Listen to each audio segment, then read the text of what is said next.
La maîtresse de mon mari m'a envoyé un texto pendant le dîner, j'ai hâte de te sentir en moi à nouveau. Ma réponse, quelques instants plus tard, a fait s'étouffer mon mari avec ses pattes.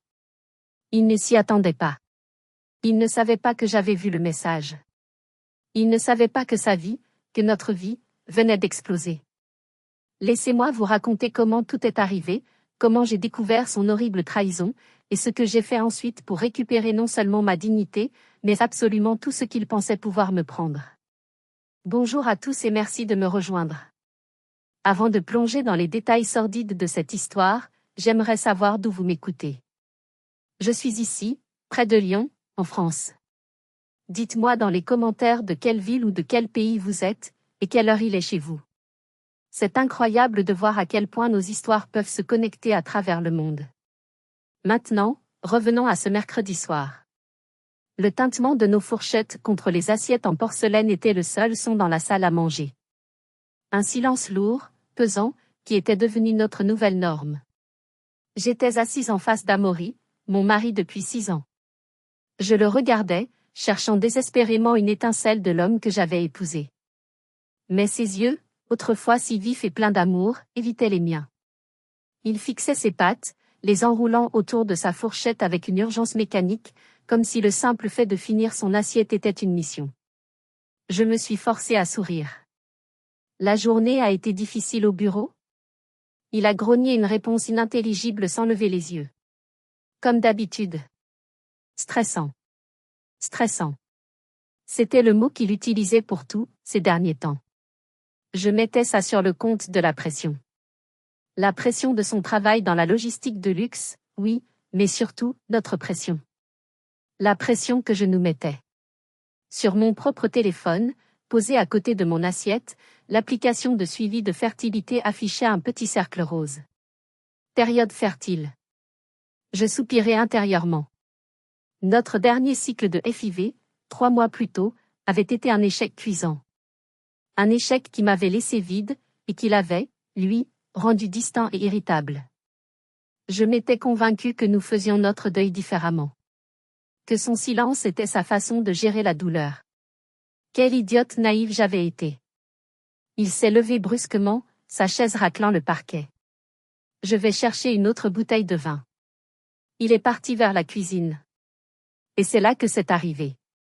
Son téléphone, posé face cachée sur la nappe, s'est allumé. Un éclair de lumière bleue dans la pénombre de la pièce. Je n'aurais pas dû regarder. Je sais. Je n'ai jamais été jalouse, jamais fouineuse. Mais cette distance, ce silence, une force plus forte que ma volonté m'a poussé à me pencher. Je n'ai même pas eu besoin de le toucher. L'aperçu du message s'affichait sur l'écran verrouillé. De Coralie. Je ne connaissais aucune Coralie. Le message, j'ai hâte de te sentir en moi à nouveau. Leur prochaine à Paris sera la nôtre. Mon sang s'est transformé en glace. Te sentir en moi. Ces mots. Ces mots précis. Moi, Adèle, 34 ans, dont le corps était devenu un laboratoire médical, un coussin d'épingle, tout ça dans l'espoir désespéré de sentir une nouvelle vie en moi. Et lui, mon mari, il était, en elle. Le choc était si violent que j'ai cru que j'allais vomir sur la table. Mon cœur battait si fort qu'il me faisait mal aux côtes. Paris. C'est voyage d'affaires à Paris. Les séminaires de dernière minute. Tout s'est éclairé d'une lumière crue et sale. Amaury est revenu, la bouteille de vin à la main. Il souriait. Ce sourire automatique, vide, qu'il me servait depuis des mois. Alors, on trinque à quoi ce soir? Il n'a pas compris pourquoi je le regardais comme ça. Il n'a pas vu le monde s'écrouler autour de moi. Il ne savait pas que la femme assise en face de lui venait de mourir. Il a posé la bouteille. Son sourire s'est légèrement effacé, remplacé par une pointe d'agacement. Qu'est-ce qu'il y a, Adèle? Tu as encore vu quelque chose sur un forum de fertilité? Je t'ai dit d'arrêter avec ça. Sa voix. Condescendante. Comme si j'étais une enfant capricieuse. Je n'ai pas dit un mot. Mes mains tremblaient, mais j'ai réussi à prendre son téléphone. Je l'ai déverrouillé. Son code. Notre date de mariage. L'ironie m'a donné la nausée. J'ai ouvert le message en entier. Il y avait des cœurs. Des émojis aubergines. Une conversation entière. J'ai fait glisser le téléphone sur la table en bois. Il a glissé sur la nappe et s'est arrêté juste devant son assiette. Il a froncé les sourcils. Il a regardé le téléphone, puis moi. Qu'est-ce que tu... Et puis il a lu. J'ai observé. J'ai regardé l'homme que je pensais connaître mieux que personne se décomposer devant moi. La couleur a quitté son visage. Sa lèvre inférieure a commencé à trembler. La panique pure, animale, a remplacé l'arrogance dans ses yeux. Il a levé les yeux vers moi. Adèle. Sa voix était un murmure étranglé. Ce n'est pas ce que tu crois. Le cliché. L'insulte ultime. Le misérable cliché. Ce n'est pas ce que je crois. Ma voix était basse, dangereusement calme. Alors c'est quoi, Amaury? C'est une collègue? Une amie? Vous parlez de team building? Non, c'est compliqué. Adèle, écoute-moi. Il a tendu la main vers la mienne. J'ai retiré ma main comme s'il m'avait brûlé. Ne me touche pas. Ne me touche pas. J'ai pris une grande inspiration. L'archiviste en moi, celle qui classe, qui ordonne, a pris le dessus sur la femme en miettes. Depuis quand? Il a baissé les yeux. Adèle, s'il te plaît. Depuis quand? Ai-je crié, et le son de ma propre voix m'a surprise. Il a sursauté. Il a murmuré quelque chose. Parle plus fort. Je ne t'entends pas. Il a relevé la tête, et la panique avait fait place à quelque chose d'autre. De la justification. 6 mois, a-t-il dit, plus fort cette fois. 6 mois. Le souffle m'a manqué. 6 mois. J'ai fait le calcul. 6 mois, c'était juste après l'échec de notre deuxième tentative de FIV. Juste après. Au moment où j'étais au plus bas, où je pleurais chaque nuit dans la salle de bain pour qu'ils ne m'entendent pas. Au moment où mon corps était meurtri par les injections et mon âme par le chagrin. C'est à ce moment-là qu'il avait trouvé ça. Pendant que j'étais. Ma voix s'est brisée. Pendant que je subissais tout ça, tu ne comprends pas, a-t-il soudainement éclaté, et la justification s'est muée en colère. Tu n'étais plus là, Adèle. Tu étais devenue une obsession. Un robot. Il n'y avait plus que ça. Les rendez-vous chez le médecin, les piqûres, les températures. Tu ne me voyais même plus. Je le regardais, bouche bée. L'audace. J'ai tout fait, a-t-il crié. J'ai tout fait, tu comprends? Notre mariage était mort. Coralie, elle m'a fait me sentir vivant. J'avais besoin d'être heureux. Il avait besoin d'être heureux. Il a osé me reprocher mon chagrin. Il a osé me reprocher mon désir d'avoir une famille avec lui. Je me suis levée. Tu as raison, ai-je dit, et mon calme est revenu, plus froid que jamais. Notre mariage est mort. Il est mort ce soir. Il m'a regardé, enfin effrayé. Adèle, attends. Non. C'est toi qui vas attendre. Tu vas t'étouffer avec tes pattes. J'ai pris le téléphone. J'ai composé une réponse à Coralie. Désolée, chérie. Pas ce soir. Ma femme vient de tout découvrir. J'ai appuyé sur envoyer. Amaury a fait un bruit d'étranglement. Il s'est levé, mais il était trop tard. Je vais à l'hôtel, ai-je dit. Et je te jure, Amaury, que tu vas regretter d'avoir eu besoin d'être heureux, point. J'ai attrapé mon sac à main et les clés de ma voiture. Je n'ai pas pris de veste, je n'ai pas pris d'affaires. Je suis sortie de la salle à manger, j'ai traversé le salon que nous avions passé des mois à décorer ensemble, chaque coussin, chaque tableau choisi avec amour. Tout me semblait soudain étranger, faux. Comme un décor de théâtre. Adèle. Reviens. Ne sois pas ridicule, criait-il derrière moi.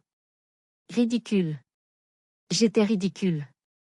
J'ai ouvert la porte d'entrée et j'ai claqué la porte derrière moi, un son d'une finalité absolue. L'air frais de la nuit à éculis m'a frappé au visage. J'étais en pilotage automatique. Je suis montée dans ma voiture, j'ai démarré, et j'ai conduit. Je ne savais pas où j'allais. J'ai juste conduit, les larmes me brûlant les yeux, rendant les lumières de la ville floues. J'ai roulé pendant ce qui m'a semblé être des heures, descendant la colline de Fourvière, traversant la Saône. Je me suis retrouvée dans le Vieux-Lyon. J'ai trouvé un petit hôtel de charme où nous étions allés une fois, pour une Saint-Valentin, il y a des années. L'ironie était amère. Je suis restée dans ma voiture, sur le parking pavé, pendant au moins 1 heure. Incapable de bouger. Le barrage venait de céder. Le choc initial, la rage froide, tout s'est dissous pour laisser place à une douleur si pure, si profonde, que j'ai cru qu'elle allait me tuer. J'ai posé ma tête sur le volant et j'ai hurlé. Un cri silencieux, étouffé, qui venait du plus profond de mon être. L'homme que j'aimais. L'homme pour qui j'aurais déplacé des montagnes. L'homme avec qui je partageais mon lit, mes rêves, mes peurs les plus intimes. Il avait partagé son corps avec une autre femme. Pendant 6 mois. Il m'avait menti. Chaque jour. Chaque je t'aime. Chaque ça va aller, chérie, on aura notre bébé. Chaque baiser était un mensonge. Finalement, tremblante, je suis sortie de la voiture. La réceptionniste m'a regardée avec pitié. Une femme seule, sans bagage, les yeux rouges. Elle n'a posé aucune question. La chambre était petite, mais propre. Avec des poutres apparentes. Charmante. Je la détestais. J'ai fermé la porte à clé. Et là, dans l'anonymat de cette chambre d'hôtel, je me suis effondrée. Je me suis recroquevillée sur le sol froid et j'ai pleuré. J'ai pleuré pour la femme naïve que j'avais été. J'ai pleuré pour les 6 ans de ma vie que je venais de jeter par la fenêtre. J'ai pleuré pour mon corps meurtri par les traitements, qui avaient échoué. J'ai pleuré parce que pendant que je souffrais, il se sentait vivant ailleurs. J'ai dû m'endormir d'épuisement, car je me suis réveillée quelques heures plus tard. Il faisait encore nuit. La douleur était toujours là, comme un poids physique sur ma poitrine. Mais la tristesse commençait à refluer. Et à sa place, quelque chose d'autre montait. Une colère froide. Une rage glaciale. Il m'avait appelé ridicule. Il m'avait appelé obsédé.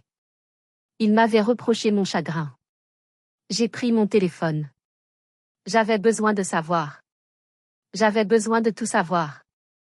J'ai repensé à une conversation avec une vieille amie, Sophie. Son divorce, il y a 2 ans. Elle avait mentionné un détective. À l'époque, j'avais trouvé ça sordide, extrême. Ce soir-là, ça me semblait être la seule chose logique à faire. J'ai cherché son numéro. J'ai envoyé un message à Sophie. J'ai besoin du numéro de ton détective. C'est une urgence. La réponse est venue presque immédiatement. Je t'appelle demain. Non. Maintenant, Sophie. S'il te plaît. Le numéro. Elle m'a envoyé le contact. Moreau. J'ai regardé le nom. Il était 3 heures du matin. J'ai attendu. L'aube a commencé à poindre sur les toits de Lyon. À cette heure précise, mes larmes étaient sèches. La femme brisée qui était entrée dans cet hôtel était morte. Une autre était en train de naître. J'ai composé le numéro. Je me sentais sale. Assise dans ce petit bureau anonyme du 7e arrondissement de Lyon, j'avais l'impression d'être tombée bien bas. Moi, Adèle Fournier, archiviste méticuleuse, femme sans histoire, j'étais en train d'engager un détective privé pour espionner mon propre mari.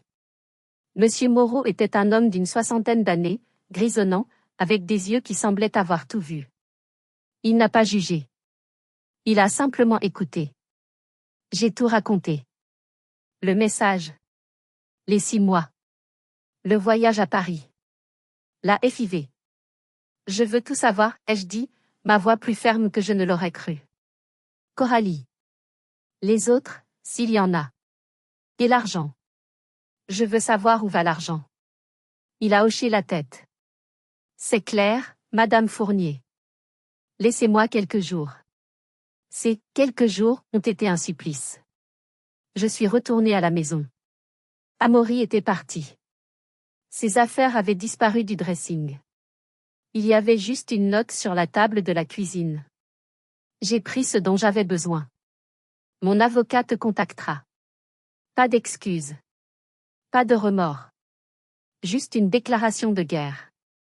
J'ai passé ces jours dans un brouillard. Je suis allé au travail, à la bibliothèque.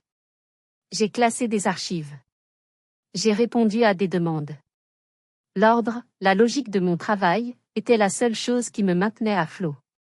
Chaque sonnerie de téléphone me faisait sursauter. 4 jours plus tard, Moreau m'a appelé. J'ai un premier rapport. Vous devriez venir. Son bureau semblait encore plus petit, plus sombre. Il m'a tendu une enveloppe brune. Ce que vous soupçonniez est vrai, madame. Et c'est pire. Pire. J'ai ouvert l'enveloppe. Mes mains tremblaient. Ce n'était pas seulement Coralie. C'étaient plusieurs femmes. Depuis plus d'1 an.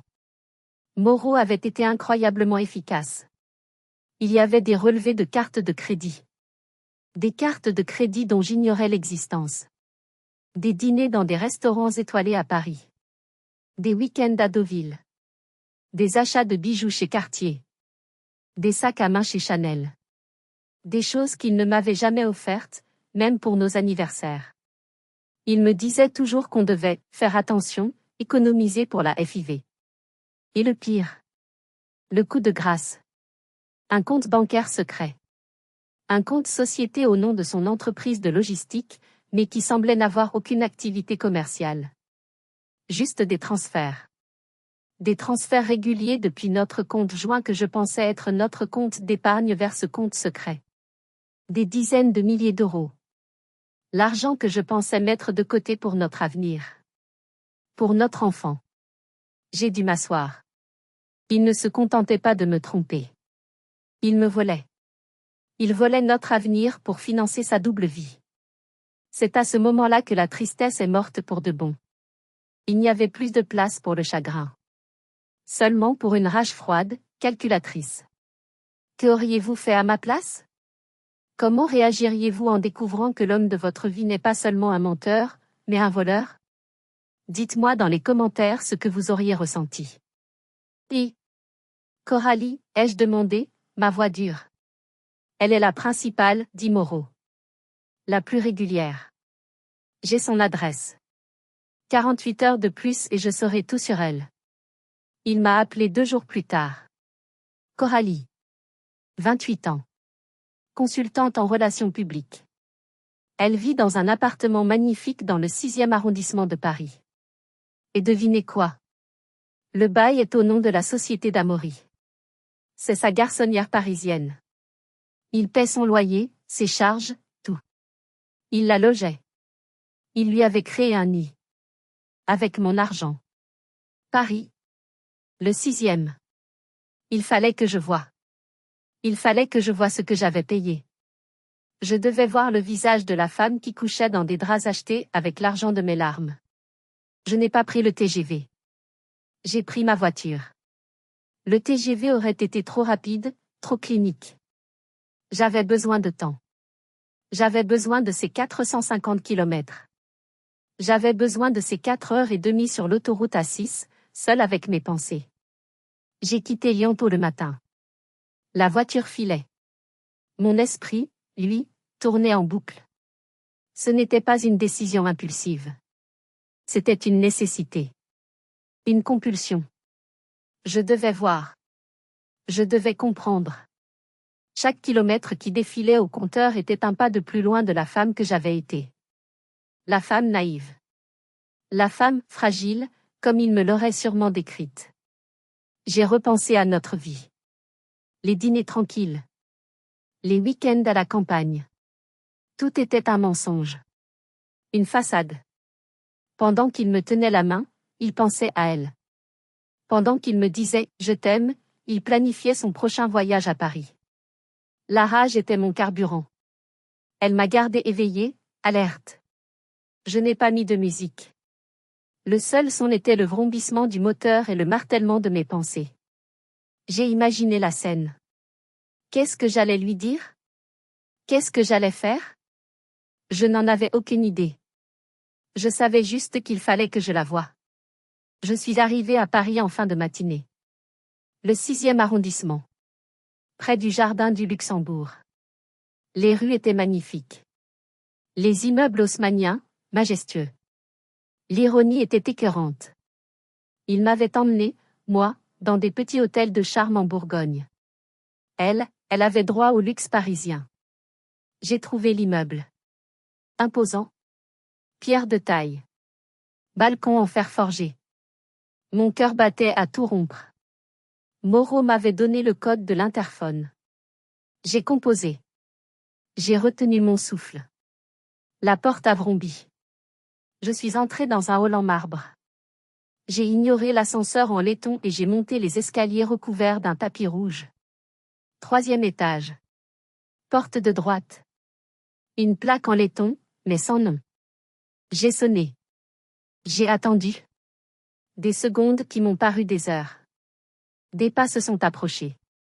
La porte s'est ouverte. Elle était là. Elle était belle. Plus jeune que moi, d'une beauté insolente, évidente. Grande, mince, avec de longs cheveux bruns et des yeux de chat. Elle portait un peignoir en soie couleur crème, qui glissait nonchalamment de son épaule. Elle m'a regardée, d'abord confuse. Oui. C'est pourquoi. Sa voix était mielleuse, légèrement agacée. Coralie? Elle a haussé un sourcil. Oui. Je suis Adèle. La femme d'Amaury. L'expression sur son visage a changé. Je m'attendais à de la honte. De la peur. Peut-être même de la surprise. Je n'ai eu que de l'ennui. Non. Pire. De la pitié. Un petit sourire en coin, condescendant. Ah, dit-elle, en s'appuyant contre le cadre de la porte. Adèle. La fameuse Adèle. J'espérais ne jamais avoir à vous rencontrer, mais bon. Elle m'a regardé de haut en bas. Amaury m'a beaucoup parlé de vous. Il m'a dit que vous étiez si fragile. Il s'inquiétait tellement pour vous, avec tous vos problèmes. Fragile. Ce mot. Cette pitié. Cette arrogance. Tout a basculé. Je ne me souviens pas avoir levé la main. Je me souviens juste du son. Le claquement sec de ma paume contre sa joue parfaite. Un son qui a résonné dans le couloir feutré. Elle a porté la main à sa joue, les yeux écarquillés, enfin choqués. La pitié avait disparu. Fragile, ai-je sifflé, ma voix tremblante de rage. Vraiment? Profitez bien de cet appartement, Coralie. Profitez bien des draps, des meubles. Parce que c'est moi qui les ai payés. Mais je viens de couper les vivres. Elle m'a regardé, la haine pure dans les yeux. Vous allez le regretter, espèce de folle. Non, ai-je dit, en reculant. C'est vous. Dites à Amaury que la femme fragile vient de commencer son échauffement. J'ai tourné les talons. J'ai descendu les escaliers, mes jambes flageolant, mais ma tête haute. Je suis remontée dans ma voiture. J'ai conduit pendant 4h30 pour retourner à Lyon. Mais ce n'était plus de la rage qui me portait. C'était de l'adrénaline. Et c'était un plan. Je suis rentrée à Écully au crépuscule. La maison était silencieuse. J'étais épuisée par la route, par la confrontation, mais j'étais sur les nerfs. J'avais besoin qu'il sache. J'avais besoin de voir sa réaction. Il est rentré tard. Vers 22h. Il avait dû recevoir un appel paniqué de Coralie. Quand il a franchi la porte, il n'était pas désolé. Il était furieux. « Tu es complètement malade », a-t-il hurlé en jetant ses clés sur la console de l'entrée. « Tu es allé à Paris ? Tu as frappé Coralie ? Mais qu'est-ce qui ne va pas chez toi ? » Je l'attendais dans le salon. Je n'ai pas bougé de mon fauteuil. Elle te l'a dit, ai-je constaté, ma voix plate. Elle va bien ? Sa joue n'est pas trop marquée ? Tu trouves ça drôle ? Il s'est avancé vers moi, le visage rouge de colère. Elle est traumatisée. Tu es allé l'agresser chez elle. Tu es folle, Adèle. Folle ? J'ai ri. Un rire sec, sans joie. Je suis folle ? Et toi, Amaury, tu es quoi ? Un mari modèle? Un saint?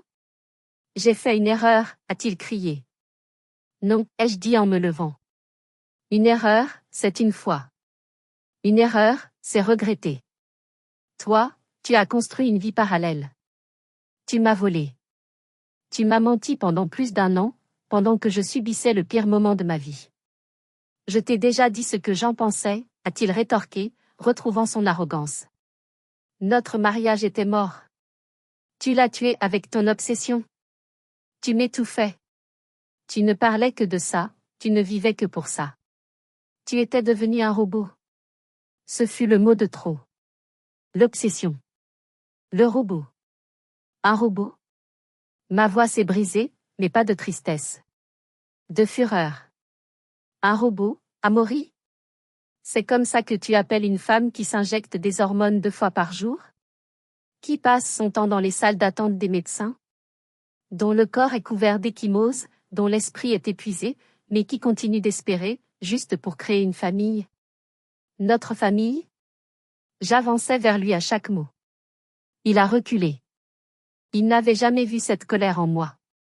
Pendant que j'étais ce robot, ai-je continué en le poussant du doigt contre la poitrine, pendant que je pleurais en silence parce que mon corps me trahissait, toi, tu étais où? Je l'ai poussé à nouveau. Tu étais où, Amaury? Tu n'étais pas là pour me tenir la main. Tu n'étais pas là pour me réconforter.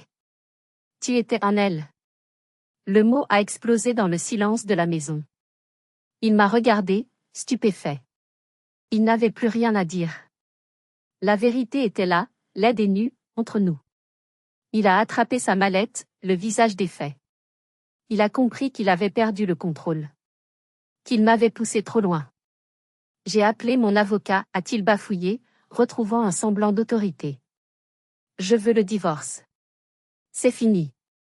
Tu es incontrôlable. Oh, tu n'as encore rien vu, ai-je dit. Il a secoué la tête, a attrapé une valise qu'il avait apparemment préparée près de la porte, et il est parti. La porte a claqué. Une deuxième fois.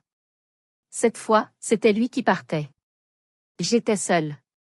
Totalement seule. Dans cette grande maison silencieuse. Et il m'avait tout pris. C'est ce que je croyais, à ce moment-là. Le claquement de la porte a résonné dans la maison vide. Et soudain, l'adrénaline qui m'avait soutenue pendant 48 heures s'est évaporée. Mes jambes ont cédé. Je me suis agenouillée dans l'entrée. Et j'ai hurlé. Pas un cri, mais un hurlement de bête blessée. Un son qui venait des profondeurs de mon âme. J'ai attrapé le vase sur la console. Un vase que sa mère nous avait offert pour notre mariage. Je l'ai lancé contre le mur opposé. Il s'est brisé en 1000 morceaux. La porcelaine a explosé. Comme ma vie. Je suis restée là, au milieu des débris, pendant je ne sais combien de temps. Vide. Épuisé. Brisé. Il avait gagné. Il m'avait poussé à bout, il m'avait fait passer pour la folle, et il était parti rejoindre sa maîtresse, me laissant là, avec les ruines de notre vie. Finalement, à 4 pattes, j'ai commencé à ramasser les morceaux. Machinalement.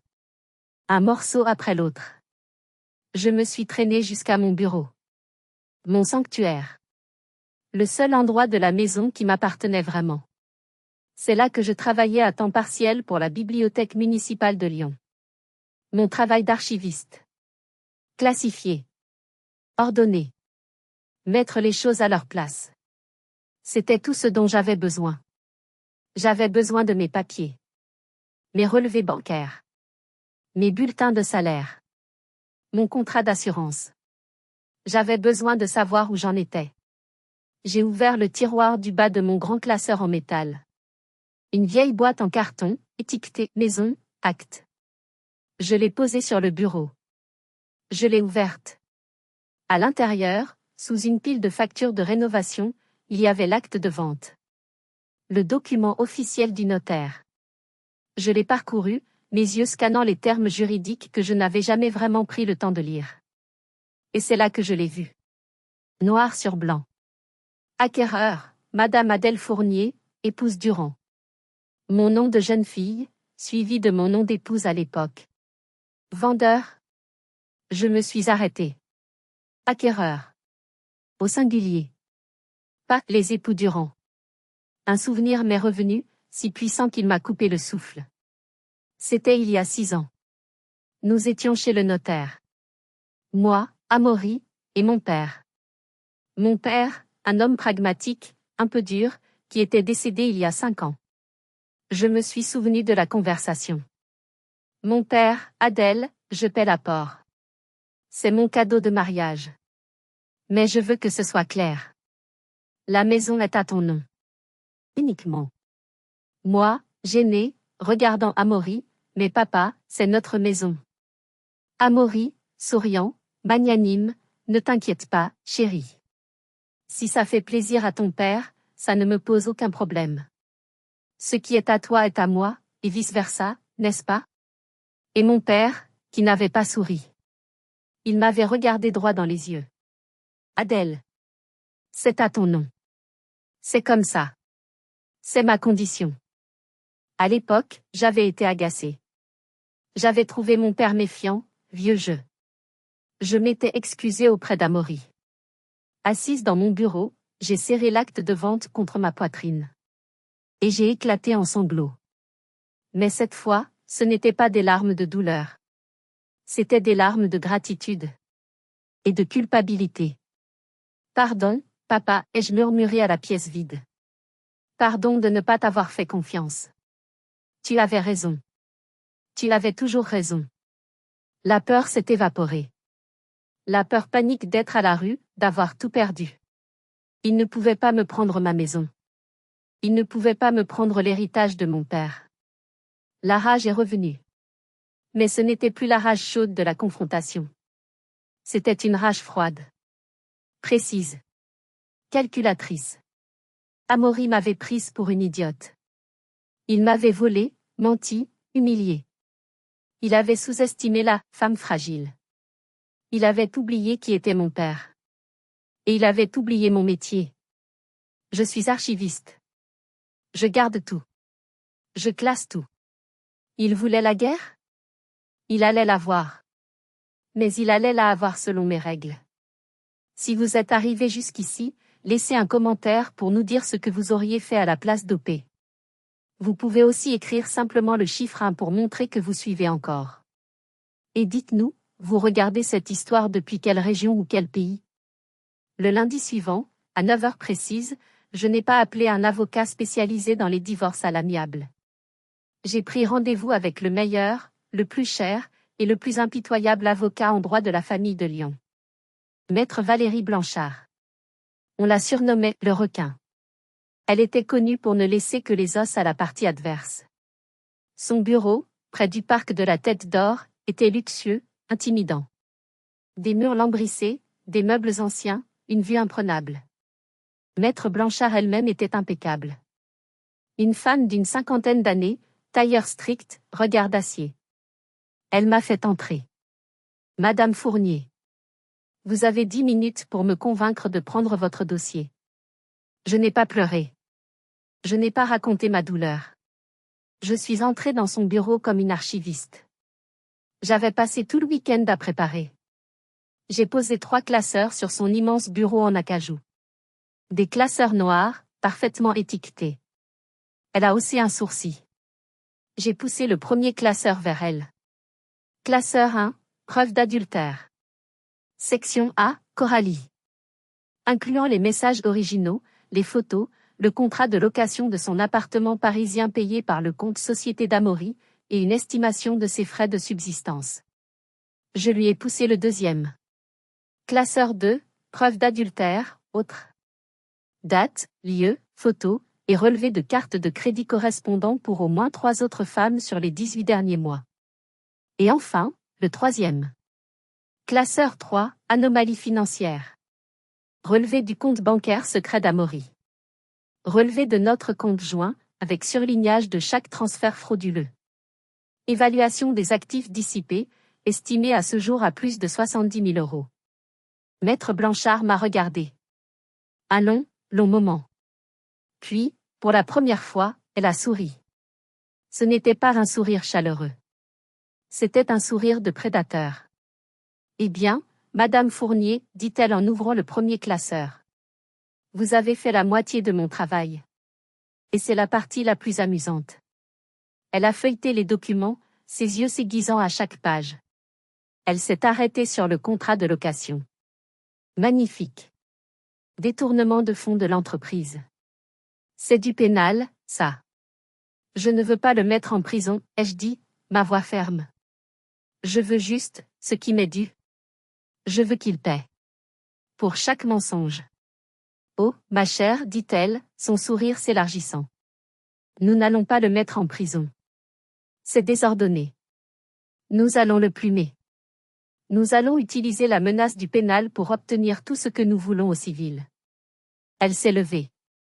Nous allons demander un divorce pour faute exclusive. Nous allons demander une prestation compensatoire punitive pour préjudice moral et matériel. Nous allons geler ce compte secret avant qu'il ne puisse le vider. Et cette Coralie, nous allons prouver qu'elle était une complice intentionnelle dans la dissipation de vos actifs communautaires. Nous allons lui rendre la vie très inconfortable. Elle m'a tendu la main. Adèle. Puis-je vous appeler Adèle? Je prends votre dossier. Et je vais adorer ça. J'ai serré sa main. Elle était ferme, froide. Merci, maître. Moi aussi. Je suis sortie de son bureau, non plus comme une victime, mais comme une cliente. Une cliente prête pour la guerre. Je me sentais invincible en quittant le bureau de Valérie. J'avais un plan. J'avais une alliée. La machine était en marche. Le lendemain, Valérie a été aussi rapide qu'un éclair. Elle a déposé une requête d'urgence au tribunal pour geler le compte Société Secret d'Amaury. J'attendais le téléphone, m'imaginant déjà le cri de rage d'Amaury en voyant son compte bloqué. Mais la riposte est venue d'un endroit que je n'avais pas anticipé. Et elle a été brutale. L'avocat d'Amaury n'était pas un amateur. C'était un requin lui aussi. Il a dû travailler toute la nuit. Il a reçu la requête de Valérie et, au lieu de se défendre, il a contre-attaqué. Violemment. Il a déposé sa propre requête d'urgence. Il m'a accusé, moi, de dissipation d'actifs et de dissimulation de patrimoine. Son argument? Mon compte d'épargne personnelle. Un compte que j'avais ouvert bien avant mon mariage. Un compte où je versais l'argent de mon héritage. L'argent que mon père m'avait laissé. Amaury le savait. Il savait que cet argent était là. Il l'avait toujours convoité. Son avocat a affirmé que je cachais cet argent, que je le dissimulais à la communauté, et que je m'apprêtais à le vider et à fuir. C'était un mensonge grotesque. C'était mon argent, mon héritage, un bien propre. Mais dans l'urgence d'une procédure de divorce, le doute était semé. Et le juge, un homme prudent, a pris une décision catastrophique. Dans l'attente d'une audience plus complète pour démêler le vrai du faux, il a ordonné le gel de tous les comptes contestés. Le compte secret d'Amaury, oui. Mais aussi mon compte d'héritage. Mon filet de sécurité. L'argent de mon père. Je l'ai découvert de la pire des manières. J'étais au supermarché. Mon chariot était plein. Au moment de payer, ma carte a été refusée. Paiement refusé, madame. J'ai rougi. J'ai essayé une autre carte. La carte de notre compte joint, qu'Amaury avait déjà dû vider. Refusé. J'ai dû abandonner mon chariot. J'ai dû sortir du magasin les mains vides, sous le regard méprisant de la caissière et des gens dans la file d'attente. J'ai couru jusqu'à ma voiture, tremblante d'humiliation et d'une peur nouvelle. J'ai appelé ma banque. La sentence est tombée, votre compte est gelé sur décision de justice, madame. Nous ne pouvons rien faire. Gelé. L'argent de mon père. Mon indépendance. 2 jours plus tard, j'ai reçu un email de l'avocat d'Amaury. Une offre de règlement à l'amiable. C'était une insulte. Je gardais la maison, qu'il ne pouvait pas me prendre de toute façon, mais il faisait semblant de me la donner par générosité. En échange, je renonçais à toute prestation compensatoire, à toute part de ses comptes, et je devais payer mes propres frais d'avocat. Il m'avait piégé. Il utilisait l'argent de mon père pour m'étrangler. Je n'avais plus d'argent liquide. Je ne pouvais pas payer Valérie. Je ne pouvais pas payer le détective. J'étais prise à la gorge. Il me forçait à accepter cette offre misérable. J'ai regardé l'offre. J'ai pleuré. J'ai failli signer. Vraiment. J'étais seule, sans argent, et terrifiée. Il avait gagné. Je n'ai pas signé. Je ne pouvais pas. L'image de mon père me l'interdisait. C'était son argent. C'était sa façon de me protéger, même après sa mort. Et Amaury était en train de cracher sur sa tombe. J'ai appelé Valérie. Je ne peux plus vous payer, ai-je dit, la voix brisée par la honte. Mon compte est gelé. Il y a eu un long silence. Je m'attendais à ce qu'elle abandonne. Adèle, dit-elle, sa voix plus douce, tenez bon. Ne signez rien. C'est une tactique d'intimidation. Il est en train de bluffer. Laissez-moi travailler. Nous parlerons d'argent plus tard. Elle ne m'a pas laissé tomber. 2 jours plus tard, mon téléphone a sonné. C'était Moreau, le détective. Adèle, dit-il, il avait laissé tomber le « Madame, j'ai entendu pour votre compte ». L'avocat d'Amaury a fait du bruit. Je suis désolé, je ne peux pas vous payer. Ne vous inquiétez pas pour ça, m'a-t-il coupé. Cette affaire m'agace. L'avocat de votre mari m'a mis en colère. Alors j'ai continué à creuser un peu. Pour moi. Pour le plaisir. Mon cœur s'est arrêté. Et votre Coralie. Elle est très, très occupée. Il s'avère qu'elle n'est pas fidèle. Ni à vous, ni à votre mari. J'ai froncé les sourcils. Qu'est-ce que vous voulez dire?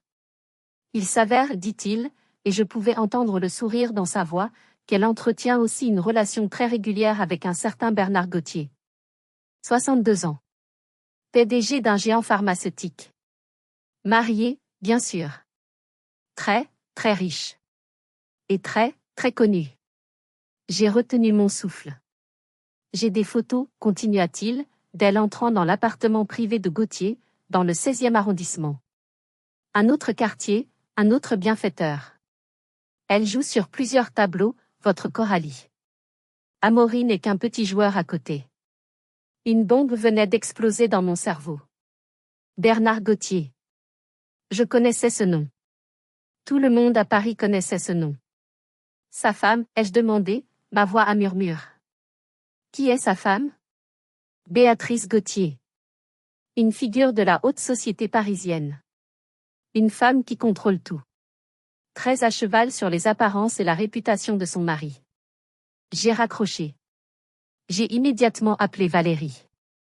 Quand je lui ai tout raconté, il y a eu un long, long silence. Puis j'ai entendu un rire. Un rire froid, sec, absolument ravi. Adèle, vous êtes un cadeau du ciel, a-t-elle dit. C'est la clé. C'est notre levier. Le lendemain, Valérie était au tribunal. Elle a déposé une requête d'urgence. Elle a présenté les nouvelles preuves au juge. Les photos de Coralie avec Gauthier. Les preuves qu'elle n'était pas une simple maîtresse éplorée, mais une escorte professionnelle qui jonglait avec plusieurs hommes mariés. Elle a dépeint un tableau accablant, Amaury, non seulement un menteur et un voleur, mais aussi un imbécile, dupé par une femme qui se moquait de lui. Et pendant ce temps, il gelait les comptes de sa femme légitime, l'héritage de son père. Le juge était furieux. L'image d'Amaury s'est effondrée. Mon compte d'héritage a été débloqué le jour même. Les comptes secrets d'Amaury, eux, sont restés saisis, placés sous séquestre judiciaire. J'avais de nouveau accès à mon argent. J'avais payé Valérie. J'avais payé Moreau. Maintenant, m'a dit Valérie au téléphone ce soir-là, sa voix vibrante d'excitation, le vrai plaisir commence. Notre prochaine cible n'est pas Amaury. Ni même Coralie. C'est Béatrice Gauthier. Le plan de Valérie était diabolique. Et parfait. Le gala de la santé était l'événement mondain le plus important de l'année à Paris. Il se tenait dans les salons dorés de l'hôtel Le Crillon, place de la Concorde. C'était l'endroit où toute la haute société parisienne venait se montrer et signer de gros chèques pour des œuvres de charité. Et cette année-là, Les présidents d'honneur du gala n'étaient autres que Bernard et Béatrice Gauthier. Valérie, grâce à son réseau, a découvert quelque chose d'encore plus savoureux. Amaury et Coralie seraient présents. Invité personnel de Bernard Gauthier. Coralie, apparemment, avait réussi à convaincre Bernard que son cabinet de relations publiques était essentiel pour l'événement. Elle se sentira comme la reine du monde, m'a dit Valérie. La maîtresse du PDG, accompagnée de son autre amant, tout en étant payée pour être là. L'arrogance à son comble. C'est là que nous frapperons. Comment y entrer, ai-je demandé. Je suis membre du conseil d'administration de la fondation, a souri Valérie. Et vous êtes mon +1. Allez vous acheter la plus belle robe que vous puissiez trouver. L'argent de votre père va enfin servir à quelque chose d'amusant. Je l'ai fait. J'ai pris l'argent de mon héritage. Et j'ai acheté une robe de vengeance. Une création d'un couturier français, d'un rouge profond. La couleur du sang et de la colère. Le soir du gala, j'étais incroyablement nerveuse. Le crayon était éblouissant. Des lustres en cristal, du champagne qui coulait à flots. J'avais l'impression d'être une imposture. Et puis je les ai vus. Amaury, dans un smoking impeccable, riant fort, un verre à la main. Il avait l'air heureux. Plus heureux que je ne l'avais vu depuis des années. À son bras, Coralie. Elle était magnifique dans une robe blanche moulante, couverte de diamants. Elle planait. Nos regards se sont croisés à travers la salle. Amaury m'a vu. Son sourire s'est figé. Il a l'air confus, puis agacé. Coralie m'a vu. Elle n'a pas eu l'air confuse. Elle m'a souri. Un petit sourire arrogant, triomphant. Elle pensait que j'étais là pour faire une scène, pour m'humilier. Elle pensait qu'elle avait gagné. J'ai détourné le regard. C'était le signal. L'assistante de Valérie, une jeune femme brillante se faisant passer pour une journaliste d'un blog mondain très influent, s'est approchée de la table d'honneur. Elle s'est penchée vers Béatrice Gauthier. La reine de la soirée. Madame Gauthier, a-t-elle murmuré, en lui tendant une tablette discrètement. Juste une question. Que pensez-vous de la relation, très proche, de votre mari avec cette consultante, mademoiselle Coralie? Qui, selon nos sources, entretient également un directeur logistique de Lyon, ici ce soir? J'observais de loin. Valérie était à côté de moi, sirotant son champagne. J'ai vu le sourire public de Béatrice se figer. J'ai vu ses yeux se baisser vers la tablette. L'assistante faisait défiler les photos. Des photos de Bernard et Coralie, entrant dans l'appartement du 16e. Des photos d'Amaury et Coralie, s'embrassant à Lyon. Le visage de Béatrice Gauthier est devenu blanc. Puis rouge. Une rougeur qui montait de son cou. Elle n'a pas dit un mot à l'assistante. Elle s'est levée. Lentement. La salle, sentant un drame, est devenue silencieuse. Elle a traversé la salle de bal. Droit vers Coralie. Amaury, voyant Béatrice arriver, s'est redressé, souriant, pensant qu'elle venait les saluer. Béatrice s'est arrêtée devant Coralie. Espèce de petite. Le mot a claqué. Et puis sa main a volé. La gifle a résonné dans toute la salle. Plus fort que la mienne. Salope! Coralie a poussé un cri. Amaury était pétrifié. Béatrice n'avait pas fini. Elle a attrapé le collier de diamants étincelant autour du cou de Coralie, un cadeau évident de Bernard. Et ça, dit-elle, c'est à moi. Elle l'a arraché. Le fermoir a cédé.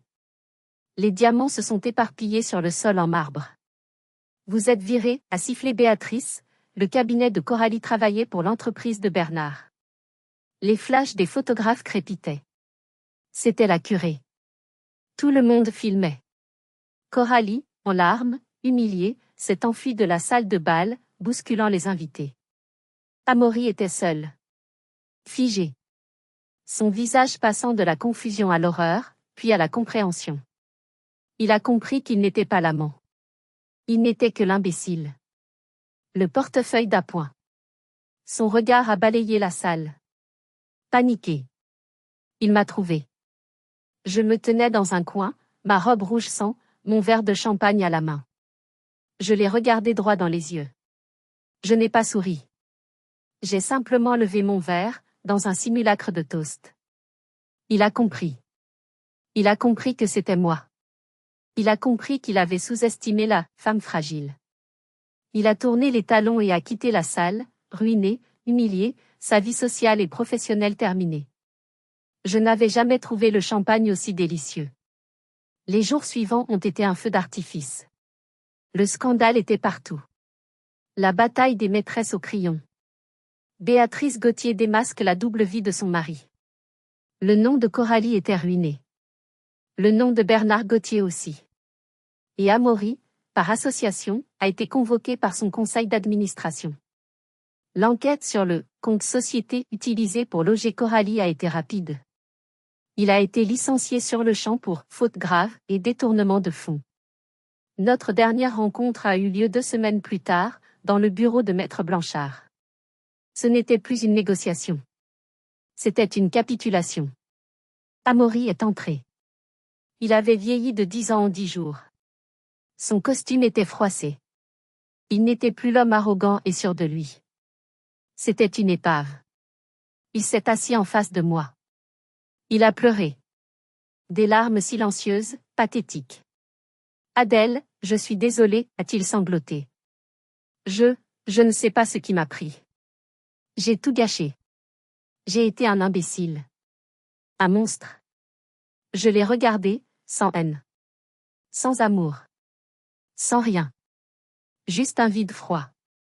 Coralie m'a manipulé, a-t-il continué, elle m'a utilisé. Bernard Gauthier, j'étais juste un jouet pour elle. Je le vois maintenant. C'est toi que j'aime.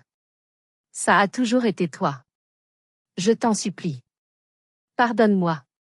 Donnons-nous une autre chance. Il a tendu la main vers la mienne. J'ai reculé ma main. Tu ne regrettes pas de m'avoir blessé, Amaury, ai-je dit, ma voix calme. Tu regrettes de t'être fait prendre. Tu regrettes d'avoir perdu ton travail, ta maîtresse et ta réputation. Tu ne pleures pas pour moi. Tu pleures pour toi. Il a essayé de protester, mais les mots sont morts dans sa gorge. Il savait que j'avais raison. Valérie, qui était restée silencieuse, a fait glisser les documents sur la table. Voici l'accord final. Divorce pour faute exclusive. Elle a énuméré les termes. Froid, précis. Je gardais la maison, bien sûr. C'était un bien propre. Je gardais l'intégralité de mon héritage, bien sûr. Et, au titre de la prestation compensatoire pour préjudice moral et matériel, et compte tenu de la dissipation avérée des actifs de la communauté, je recevais 60% de tous les actifs matrimoniaux restants, y compris l'intégralité du contenu des comptes saisis. Amaury a regardé les chiffres. Il a ri. Un rire sec, brisé. Tu me laisses sans rien. Je suis ruiné.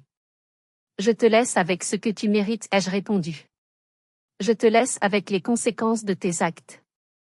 Il a pris le stylo. Sa main tremblait. Il a signé. Il n'avait pas le choix. Il s'est levé pour partir. Il s'est arrêté à la porte, sa silhouette affaissée.